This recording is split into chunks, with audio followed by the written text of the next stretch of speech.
Hello class. Physics के video में हम लोगों ने गति के नियम के बारे में डिस्कस कर लिया था। गति के नियम एक बार मैं आपको फिर से रिमाइंड करा दे रहा हूँ। गति के नियम तीन होते हैं, v बराबर u plus A T, s बराबर ut plus half A T square और v स्क्वायर बराबर u स्क्वायर प्लस 2as। ठीक है, एक बार थोड़ा सा रिवीजन करते हैं इसका। v बराबर u plus A T, s बराबर ut plus half A T square और v स्क्वायर बराबर u स्क्वायर प्लस 2as। इसके बारे में हम लोग पहले ही डिस्कस कर चुके हैं। ठीक, मालूम भी होगा आपको ये u होता है इसका प्रारंभिक वेग यानी कि इनिशियल वेलोसिटी और v होता है इसका अंतिम वेग यानी कि फाइनल वेलोसिटी। एक बार फिर से देखते हैं बेटा। u होता है इसका प्रारंभिक वेग यानी कि इनिशियल वेलोसिटी, v होता है इसका अंतिम वेग यानी कि फाइनल वेलोसिटी, a होता है एक्सेलरेशन, t होता है टाइम पीरियड। एक्सीलरेशन मतलब कि त्वरण और t मतलब टाइम पीरियड यानी कि समय। ठीक, s चली गई दूरी, ओके, दूरी और उसके बारे में हम लोगों ने पहले पढ़ा भी था, स्पीड के बारे में पहले के वीडियो में, और बाकी सब कुछ तो हो ही चुका है ना। s क्या हो गया, दूरी हो गया, राइट है। आज हम डिस्कस करेंगे थोड़ा सा त्वरण के विषय में। ठीक, त्वरण के विषय में थोड़ा सा डीपली अध्ययन करेंगे। ओके, पहले हम लोग पढ़ भी चुके हैं इसको, त्वरण यानी कि एक्सीलरेशन। ध्यान से देखेंगे टॉपिक को।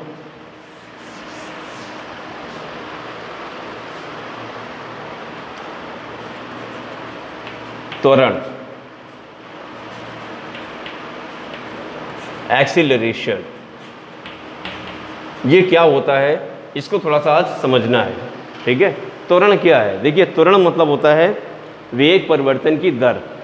त्वरण का मतलब क्या है? वेग परिवर्तन की दर, यानी कि the rate of change in velocity is called acceleration.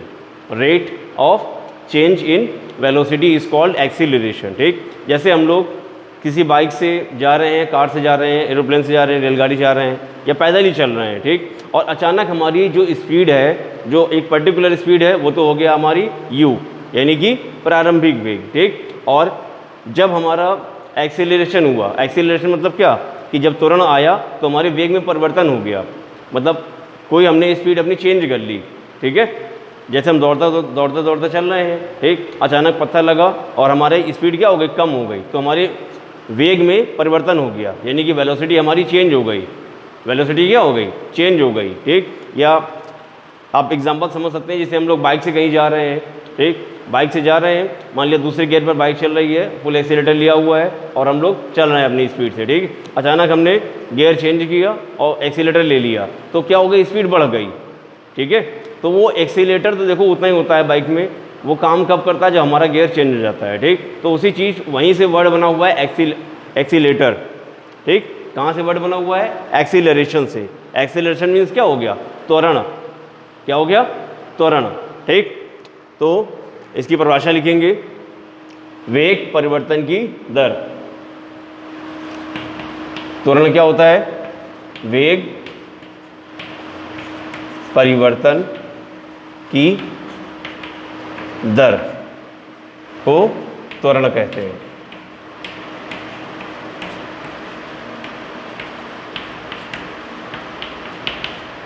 वेग परिवर्तन की दर को त्वरण कहते हैं। ठीक, the rate of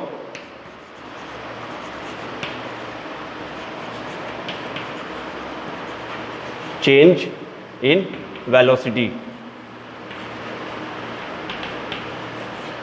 change in velocity, the rate of change in velocity is called acceleration.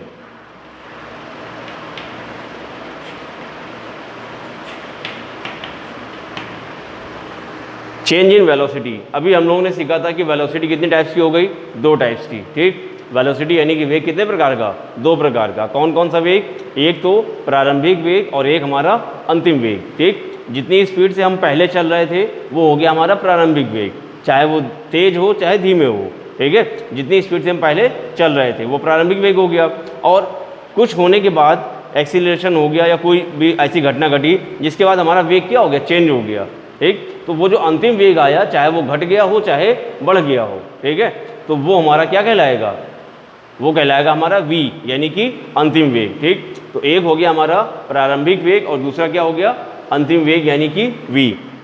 तो चेंज इन वेलोसिटी यानी कि v माइनस यू और अपॉन t। रेट की बात कर रहा है ना, दर की बात है ना। दर मतलब क्या हो गया कि उसको एकांक समय से भाग कर दिया गया, ठीक। और इसको डिनोट करते हैं एक्सीलरेशन को a से, तो a बराबर v minus u upon T, ठीक। a बराबर क्या हो गया, v minus u upon t, यानी कि अंतिम वेग माइनस का प्रारंभिक वेग और अपॉन में t। इसमें देखिए दो केसेस बनते हैं, दो केसेस। कौन सा, जब हमारा प्रारंभिक वेग कम हो और अंतिम वेग ज़्यादा हो, ठीक है। प्रारंभिक वेग जो हम पहले चल रहे थे वो स्पीड क्या हो, कम हो, और अंतिम वेग जो हमारी स्पीड हो गई है वो क्या हो, ज़्यादा हो, तभी तो त्वरण काम करेगा, ठीक। त्वरण तभी काम करेगा ना। और अगर हमारा जो प्रारंभिक वेग है वो ज़्यादा हो, प्रारंभिक वेग ज़्यादा हो, ठीक, और अंतिम वेग क्या हो, कम हो, तो हमने वहाँ पे एक्सीलेटर लिया क्या, नहीं, वहाँ पे हमने ब्रेक लगाई।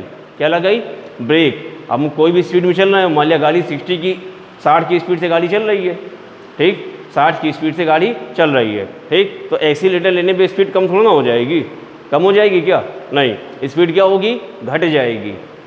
क्या होगी, स्पीड घट जाएगी, ठीक। तो जब स्पीड कम कब होती है, जब हम ब्रेक लगाते हैं, ठीक है। और अगर ब्रेक लगाएंगे तो त्वरण जो है पॉजिटिव नहीं रहेगा, त्वरण क्या हो जाएगा, निगेटिव हो जाएगा।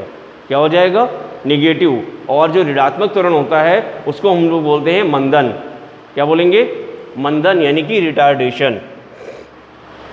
v minus u upon T, इस केस में क्या होता है, u छोटा होता है और v बड़ा होता है, ठीक। u छोटा होता है और v क्या होता है, बड़ा होता है, ठीक है। यानी कि प्रारंभिक वेग कम था और अंतिम वेग ज़्यादा था, ठीक। और एक हो गया आपका रिटार्डेशन,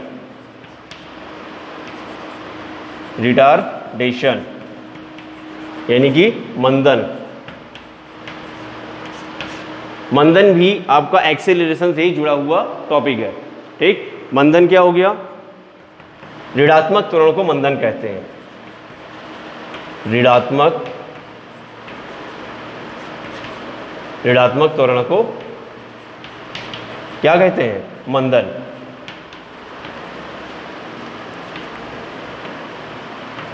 ऋणात्मक त्वरण को मंदन कहते हैं, यानी कि negative acceleration is called retardation.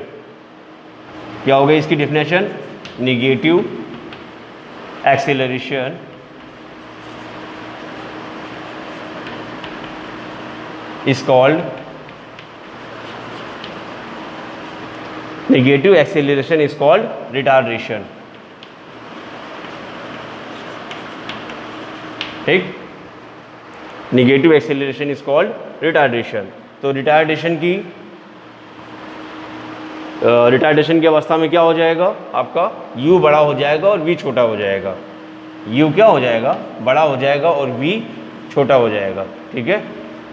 जो v है वो छोटा होगा, ठीक। u बड़ा हो जाएगा और v छोटा हो जाएगा।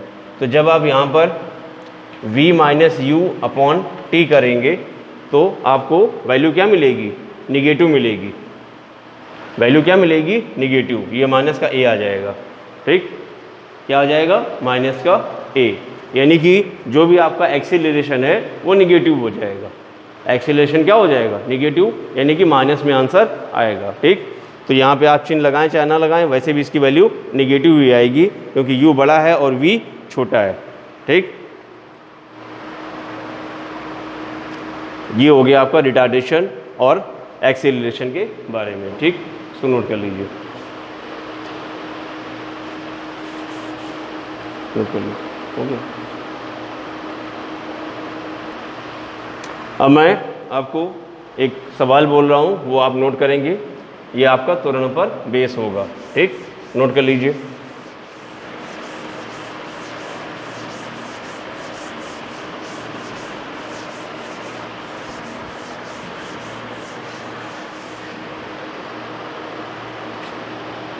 कोई वस्तु है, ये आपका होमवर्क होगा, ठीक है, होमवर्क, ठीक।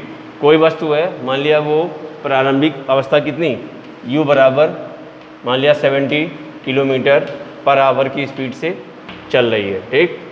और एक्सीलरेशन लेने के बाद में उसकी अब अंतिम वेग कितना हो गया, मान लिया 90 किलोमीटर पर आवर हो गया। ठीक है, पहले उसकी इनिशियल वेलोसिटी थी 70 किलोमीटर पर आवर। ठीक, अब उसकी फाइनल वेलोसिटी यानी कि अंतिम वेग हो गया है 90 किलोमीटर पर आवर। ठीक है, तो टाइम बराबर 2 घंटे में उसका त्वरण ज्ञात कीजिए। ए बराबर क्वेश्चन मार्क। ठीक, 2 घंटे में उसका क्या फाइंड करना है, त्वरण फाइंड करना है।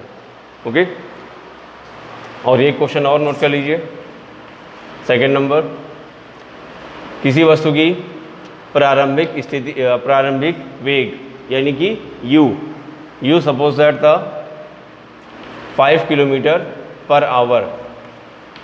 5 किलोमीटर पर आवर तो उसकी स्पीड थी पहले, और कुछ समय बाद उसकी स्पीड हो गई है कितनी, स्पीड मान लिया हो गई है 25 किलोमीटर पर आवर।